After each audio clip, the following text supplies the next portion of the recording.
Hi, good morning. வாழ்க்கை வழிகள் நிறைந்தது. வலிக்குதுன்னு சொல்லிக்கிட்டே இருக்கிறீங்க அப்படின்றதுனால உங்களுக்கு சொல்யூஷன் கிடைக்குமா அப்படின்னு கேட்டால் நிச்சயமாக கிடைக்காதுங்க. வழிகளுக்குள்ளே வழியை தேடுவது தான் உங்களுக்கு கிடைக்கிற ஒரு ஆப்ஷன். ஸோ வழியை எப்படி தேடுறதுன்னு பாருங்கள். வழியை பார்த்துக்கிட்டே இருக்காதீங்க. வலிக்காமல் வாழ்க்கை இல்லை. How to over come the problems. How much your struggle that much your strengthen. எவ்வளோ பிரச்சனைகளை நீங்கள் பார்க்குறீங்களோ அந்த பிரச்சனைகளுக்கு மேலே உங்களால் ஸ்ட்ராங்காக மாற முடியும், ஸ்ட்ரென்த்தாக மாற முடியும். ஸோ வழிகளை பார்த்துட்டே இருக்கிறீங்க அப்படின்னா உங்களால் வழியை கண்டுபிடிக்கவே முடியாது. வாழ்க்கைனா வலிக்க தான் செய்யும். வாழ்க்கையில் நிறைய பிரச்சனைகள் வரதான் செய்யும். பிரச்சனை இல்லாத மனிதனோ பிரச்சனை இல்லாத வாழ்க்கையோ இந்த உலகத்தில் யாருக்கும் கிடையாது.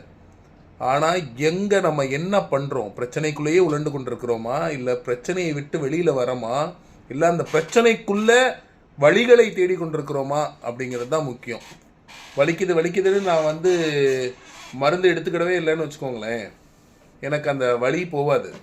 அப்போ வலி போகணுன்னா நான் போய் மருத்துவரை பார்க்கணும், மருத்துவர் எனக்கு மருந்து கொடுக்கணும், அப்போ தான் எனக்கு வலி போகும். அப்போ உங்கள் வலி போகிறதுக்கான வழி மருத்துவர் தான். அப்போது எந்த ஒரு காரியமாக இருந்தாலும் ஏதாவது ஒரு வழி இருக்குங்க.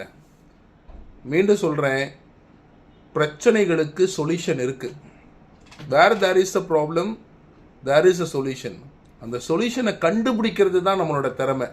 அந்த சொல்யூஷனை கண்டுபிடிச்சிங்க அப்படின்னா நம்ம ஜெயிச்சிட்டோம் அப்படின்னு அர்த்தம். அப்போ வழிகள் அதிகமாக இருக்கிறது என்று சொன்னால் நிச்சயமாக வழிகளும் இருக்கிறது. வழி உண்டு. வழி இல்லாமல் வாழ்க்கை இல்லை, வழிகள் இல்லாத பிரச்சனைகளும் இல்லை. ஸோ பிரச்சனைகளை பார்த்துக்கிட்டே உங்கள் நாட்களை கடத்தாதீங்க. பிரச்சனைக்குள்ளே இருக்கிற வழிகளையும் கண்டுபிடிங்கள். All the very best. இந்த நாள் நிச்சயமாக உங்களுக்கு ஒரு பிளெஸ்ஸிங் டேவாக இருக்கட்டும். நல்லா பேசுவோம், நல்லதையே பேசுவோம். Thank you so much.